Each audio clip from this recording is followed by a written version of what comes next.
AITA for publicly resigning during a company-wide meeting after discovering my boss was sleeping with my 23-year-old sister, grooming her to take my position, and using their relationship to manipulate her into corporate espionage, even though my dramatic exit got him fired, destroyed my sister's reputation, and caused my entire family to split over whether I exposed abuse or ruined an innocent relationship.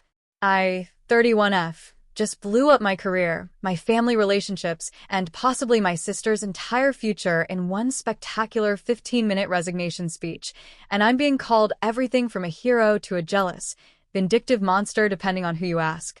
I genuinely cannot tell anymore if I did the right thing by exposing what was happening, or if I let my anger and hurt destroy something I didn't fully understand. So I'm turning to the internet because everyone in my real life has such strong opinions that I can't think straight anymore. Let me start from the beginning because this situation is so layered and complicated that I need to lay out the whole timeline for it to make sense. I've worked at Meridian Consulting for 7 years, starting as a junior analyst and working my way up to senior project manager. It's a mid-sized consulting firm that specializes in corporate strategy, and I've been successful there. I've brought in major clients, led high-profile projects, received multiple promotions and raises, and was being groomed for a director position.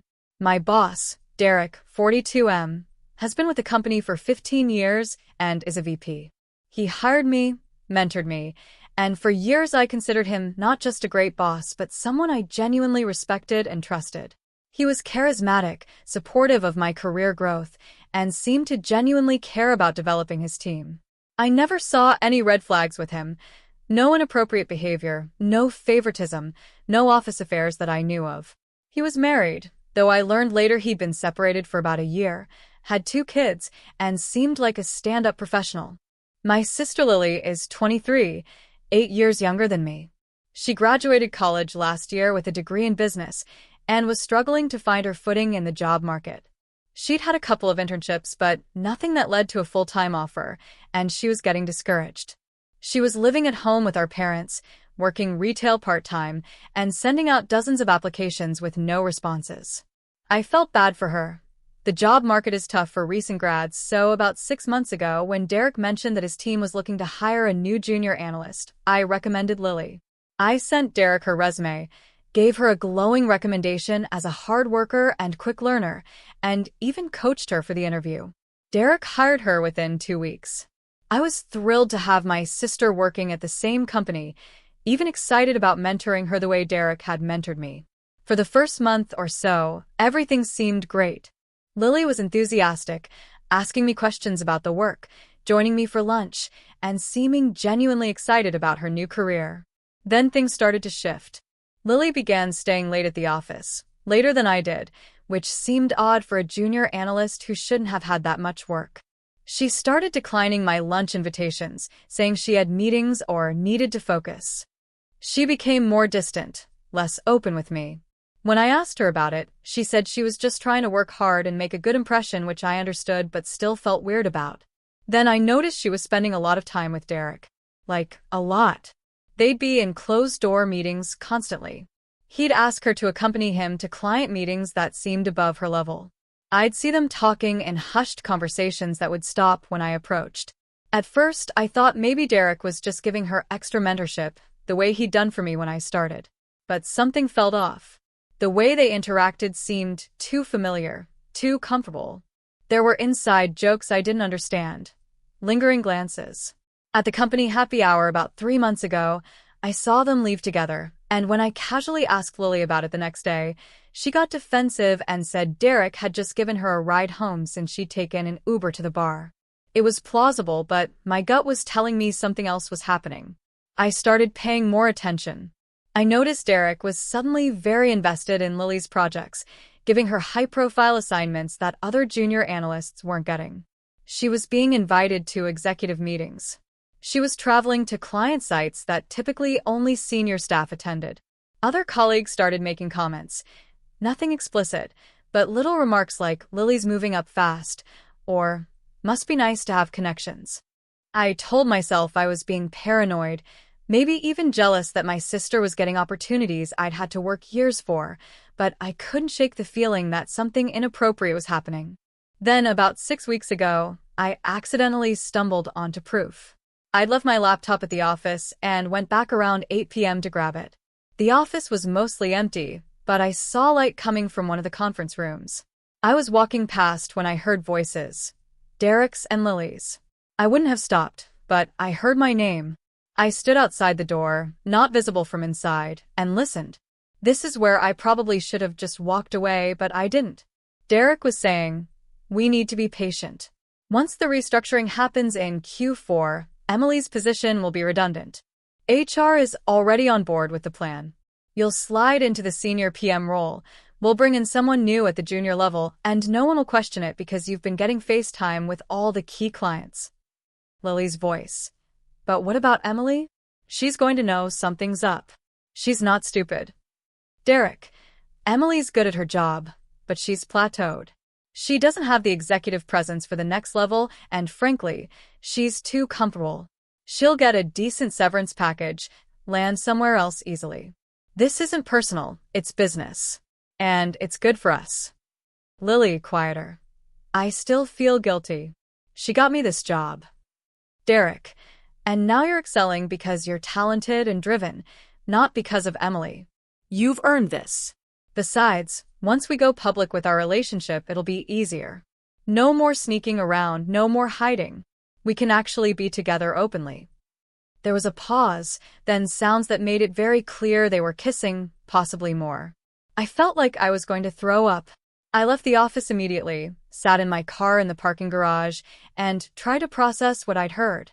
My boss, my mentor, someone I trusted, was sleeping with my 23-year-old sister and had apparently orchestrated a plan to eliminate my position so he could promote her into it. And Lily knew. She knew they were planning to push me out, and she'd said nothing to me. I went home and spent the entire night spiraling. Part of me wanted to confront them immediately, but another part of me knew I needed to be smart about this. If Derek was planning a restructuring to eliminate my role, he had power and connections I didn't. If I accused him without proof, it would be my word against his, and Lily would likely back him up. So I did something I'm not proud of, but felt necessary. I started documenting everything. I paid closer attention to Derek and Lily's interactions. I started keeping records of which projects she was being assigned, which clients she was meeting with, which meetings she was attending that were above her pay grade. I also started quietly talking to other colleagues, asking casual questions about the rumored Q4 restructuring. That's when things got darker. One of my colleagues, Marcus, who'd been with the company for 10 years, pulled me aside and said, "I don't know if I should tell you this, but people are talking about Derek and your sister. I don't want to spread rumors, but you should know." I told him I already suspected something. He then told me this wasn't the first time Derek had been involved with someone much younger at the company. About 5 years ago, before I was hired, there had been another young woman, 22 at the time, who Derek had mentored.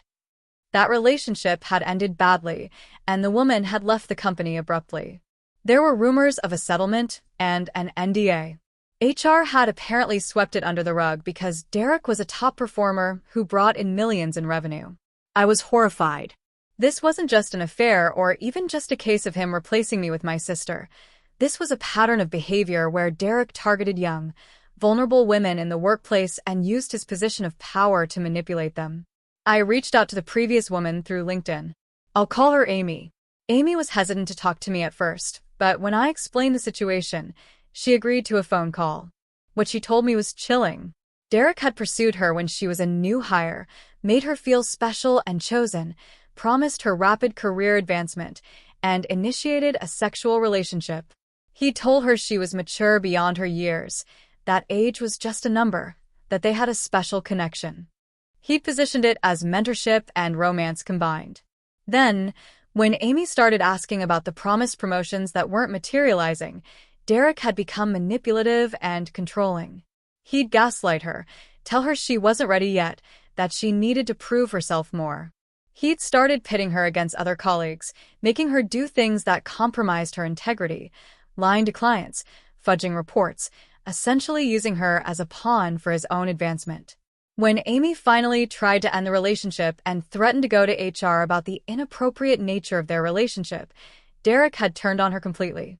He'd fabricated performance issues, built a case for firing her, and when she fought back, the company had offered her a settlement and NDA to leave quietly. Amy said, "He finds young women who are hungry for success and validation, and he exploits that. He makes you feel like you're in a partnership, but really you're just a tool he's using. And when you're no longer useful or you push back, he destroys you. Please, protect your sister. I know you're probably angry at her, but she doesn't understand what she's gotten into." That conversation changed everything for me. I was still hurt and angry about the plan to eliminate my position and about Lily's complicity in hiding this from me, but I also realized that Lily, despite being an adult who'd made choices I found hurtful, was likely being manipulated by someone with far more power and experience than her. Derek was 42, nearly twice her age, her boss, and apparently had a history of this exact pattern of behavior. The age gap, the power dynamic, the promises of career advancement, the secrecy, these were all classic grooming tactics. But I also couldn't ignore that Lily had seemed willing to participate in pushing me out. She'd expressed guilt, but not enough to come clean to me or stop what was happening. So where did that leave her? Victim or accomplice? I decided I needed to do something, but I wasn't sure what. Then, 2 weeks ago, we had our quarterly all-hands meeting scheduled. These meetings included the entire company, about 120 people, along with the executive team, and they typically involved presentations about company performance, upcoming initiatives, and team recognitions. Derek was scheduled to present on our department's successes. I made a decision that I've been questioning ever since. I was going to resign, and I was going to do it publicly at that meeting, and I was going to say exactly why. I knew this would be nuclear. I knew it would have consequences beyond just me leaving the company. But I also felt like if I resigned quietly, Derek would continue his pattern, Lily would end up in my job through manipulative means, and nothing would change. Someone needed to publicly call out what was happening, even if it destroyed me in the process. The morning of the all-hands meeting, I prepared. I had printed copies of documentation, timelines of Lily's rapid advancement and unusual project assignments, the list of closed-door meetings between her and Derek that I'd compiled from our calendar system, emails showing Derek giving Lily preferential treatment, and a written statement from Amy. She'd agreed to let me share her story without her name, breaking her NDA, because she didn't want another young woman to go through what she had. I also had a recording of that conversation I'd overheard in the conference room. I'd gone back the next night and checked, and the conference rooms had security cameras with audio. I'd requested the footage through our IT department using a legitimate work reason, then saved the relevant portion. Probably not legal, definitely not ethical, but I was past caring about corporate ethics at that point. The meeting started normally.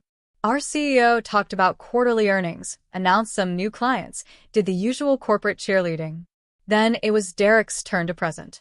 He went through his slides talking about our department's successes, several of which were actually my projects, but he was positioning them as team achievements under his leadership. He mentioned exciting talent we've brought on and put up a slide with photos of new hires, including Lily, and said some generic things about investing in the next generation of consultants. That's when I stood up. The room went quiet because it was weird to interrupt a presentation.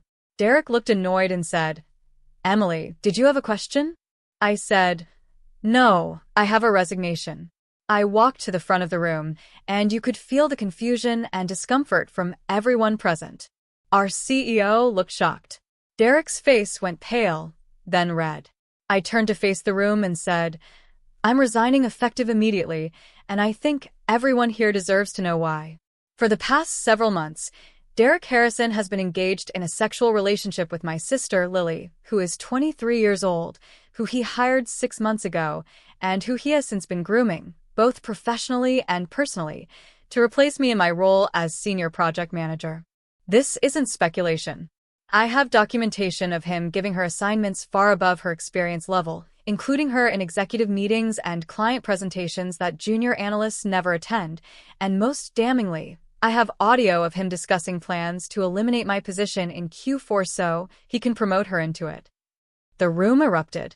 People were gasping, whispering, looking around for Lily, who'd been sitting in the back and from what I heard later, ran out of the room crying.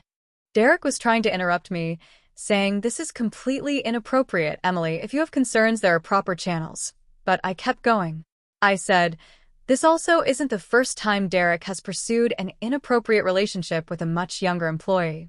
5 years ago, he was involved with a 22-year-old analyst who ultimately left the company with a settlement and NDA after he'd manipulated her professionally and personally. I have a statement from her describing the pattern of behavior, which I'm happy to share with HR and anyone else who wants it. What we have here is not an isolated incident of poor judgment, but a pattern of a man in power targeting vulnerable young women, promising them career advancement, using them for his own benefit, and then discarding them when they're no longer useful. My sister may be legally an adult, but she's 23 years old. This is her first real job, and she's being manipulated by someone nearly twice her age who has all the power in this dynamic." Derek was shouting now, saying I was making false accusations, that I was bitter about my sister's success, that I was having some kind of breakdown. Our CEO was trying to restore order, saying we needed to take this offline, that this wasn't the appropriate forum. But I pulled out the printed documentation and said, "I have all of this in writing. Project assignments, emails, calendar data, the audio recording of Derek discussing plans to eliminate my role, and a statement from his previous victim. I'm leaving copies with HR, I'm emailing it all to the executive team, and I'm done being quiet about abuse of power in this company." Then I walked out. Just left. Didn't clean out my desk, didn't have an exit interview, just left the building and drove home. My phone was exploding within minutes. Calls from HR, from the CEO, from colleagues, from my parents. Someone had apparently already called them. From Lily, 11 missed calls in the first hour alone. From Derek, blocked immediately. The next 48 hours were absolute chaos. The company launched an immediate investigation. Derek was put on administrative leave. Lily was also put on leave pending the investigation. The story leaked to industry gossip channels. Our sector is small and people talk, so by the next day, there were blind items on corporate gossip sites about a consulting firm VP sleeping with an employee's sister and getting exposed in a company meeting. Then the fallout really started. From a company perspective, Derek was fired within a week. The investigation found enough evidence of inappropriate conduct, not just with Lily, but in how he'd managed his relationships with young female employees in general, that the company terminated him immediately and announced they were reviewing their policies around workplace relationships and power dynamics. However, they also made it clear that I'd violated company policy by airing internal matters in a public forum and that my dramatic resignation had created a hostile work environment. They offered me a severance package if I signed an NDA, which I declined. From a family perspective, this is where things got really ugly. Lily called me crying hysterically, saying I'd humiliated her in front of the entire company, destroyed her career before it even started, and that I didn't understand her relationship with Derek. She said they were in love, that he'd been supporting her and believing in her when no one else did, and that I was jealous and controlling. She said the age gap didn't matter, that she wasn't some naive child being manipulated, and that I'd ruined everything by exposing their relationship before they were ready to go public.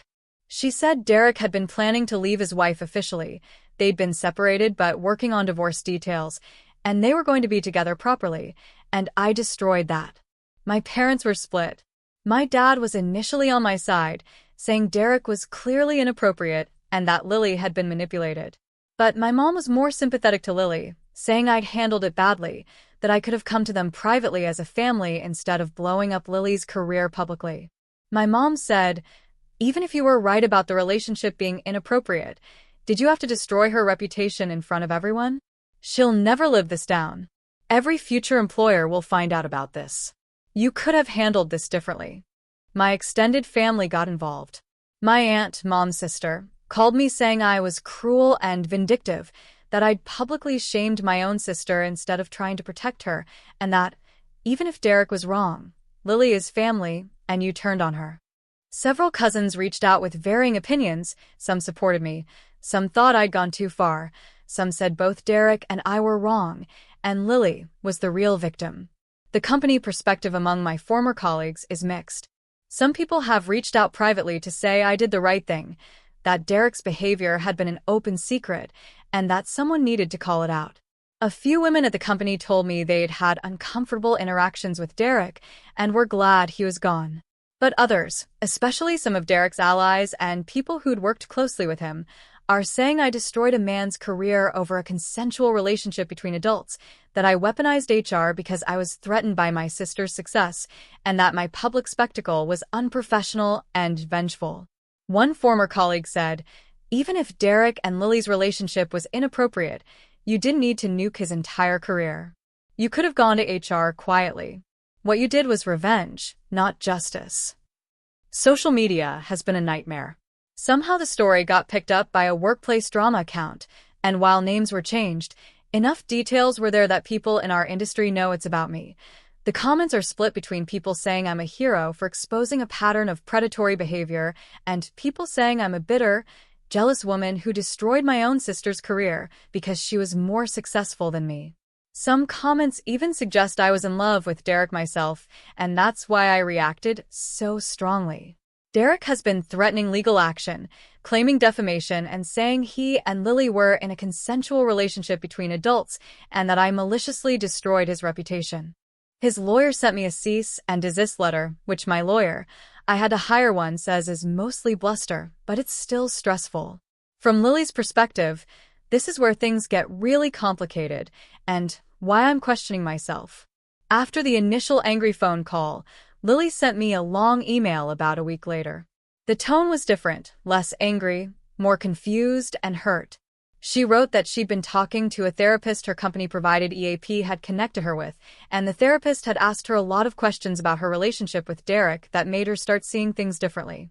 She said she was beginning to understand that some of Derek's behavior might have been manipulative, the secrecy, the promises of advancement, the way he'd positioned their relationship as us against the world. She said she was starting to see that she'd been in over her head with someone who had way more life experience and power than her. But then she said, "Even if you were trying to protect me, which I'm not even sure you were, the way you did it destroyed me. Everyone at that company knows what happened. My name is probably being gossiped about in every consulting firm in the city. Future employers will find out about this. You didn't just expose Derek, you exposed me too, and I didn't consent to that. Even if I was being manipulated, I deserve the chance to come to that realization on my own and handle it privately, not have my entire professional reputation destroyed in front of 120 people. You could have come to me privately. You could have told Mom and Dad. You could have gone to HR quietly. Instead, you made a public spectacle that I'm going to be recovering from for years, maybe forever. So even if your intentions were good, which I doubt, you hurt me way more than you protected me." That email has been haunting me because she has a point.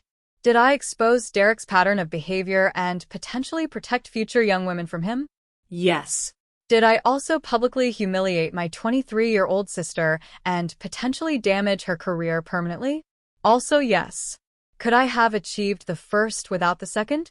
Possibly. Would a quiet HR report have been as effective? I don't know. Given that HR had apparently swept Derek's previous relationship under the rug, I'm not confident they would have taken serious action without public pressure. But did I prioritize exposing Derek over protecting Lily's privacy and reputation? Probably. My therapist, yes, I'm in therapy now too because this whole situation has been traumatic for me as well, keeps asking me to examine my motivations. Was I truly trying to protect my sister and expose predatory behavior? Or was I also motivated by anger about being pushed out of my job, by betrayal that my sister knew and didn't tell me, by wanting revenge on Derek for using me to get to her? I keep insisting it was about doing the right thing, but my therapist challenges me. If it was purely about protecting Lily, why didn't you go to her privately first? Why didn't you give her the chance to hear your concerns and make her own choice about what to do? Instead, you made the choice for her. You decided she needed to be saved, and you decided the best way to do that was public exposure, even though that would inevitably hurt her too. The truth is, I don't know if my motivations were purely noble. Yes, I was genuinely concerned about the manipulative nature of Lily's relationship with Derek and the pattern of his behavior. But I was also hurt, angry, and betrayed. I was furious that they'd been planning to eliminate my job. I felt used by Derek, someone I'd trusted and respected. I felt betrayed by Lily, who I'd helped get the job and who'd apparently been willing to participate in pushing me out. Did those feelings influence my decision to resign so publicly and dramatically? Absolutely. Was my public resignation partially about revenge? Maybe. Does that make me an asshole even if I also exposed legitimate wrongdoing? I genuinely don't know. From my parents' perspective, things are messy. My dad has stayed relatively supportive of me, but is also devastated about the rift between me and Lily. He says, "You might have been right about Derek being inappropriate, but you've lost your sister over this. Was it worth it?" My mom is much more critical. She says I've always been intense and uncompromising, and that this situation required nuance and family loyalty, which I didn't show. She says, "Lily is your sister. Even if she made mistakes, even if Derek was manipulating her, you don't publicly destroy your own family. You protect them. You handle things privately. What you did was cruel." The company has now implemented new policies about workplace relationships and power dynamics, and they've made a big show of taking these issues seriously, which some people credit to my public resignation forcing their hand. But they've also made it clear that I'm essentially blacklisted from the industry because of how I handled it. My dramatic public resignation is now part of my professional reputation, and most companies don't want someone who's willing to air internal matters so publicly, even if they were justified in doing so. My career in consulting is probably over, at least in this city. Derek's career is definitely over. He's not just fired, but his reputation is destroyed, and given the investigation found evidence of policy violations and potentially predatory patterns, he's unlikely to get hired at any reputable firm. Part of me feels satisfied about that. He was abusing his power and deserved consequences. But part of me wonders if destroying someone's entire livelihood is proportional, even if they did wrong. Lily's career is complicated. The company let her resign rather than firing her, which is something. She's living with our parents now, seeing a therapist, and from what I hear through Mom, she's deeply confused about the relationship with Derek. Sometimes she's angry at him and acknowledges the manipulation. Other times she's defensive and insists they had real feelings for each other. She's not speaking to me at all. It's been almost a month now, and we haven't exchanged a word since that email. My parents are trying to get us to talk, suggesting family therapy, but Lily refuses. Mom says Lily feels too betrayed and humiliated by what I did. So now I'm left wondering, AITA for publicly resigning and exposing my boss's relationship with my sister? Was I protecting her from a predatory pattern of behavior, or was I a vindictive person who destroyed my own sister's reputation because I was hurt and angry? Did Derek deserve to have his career destroyed, or did I go too far? Should I have handled this privately and given Lily the agency to make her own choices, even if those choices were being influenced by manipulation?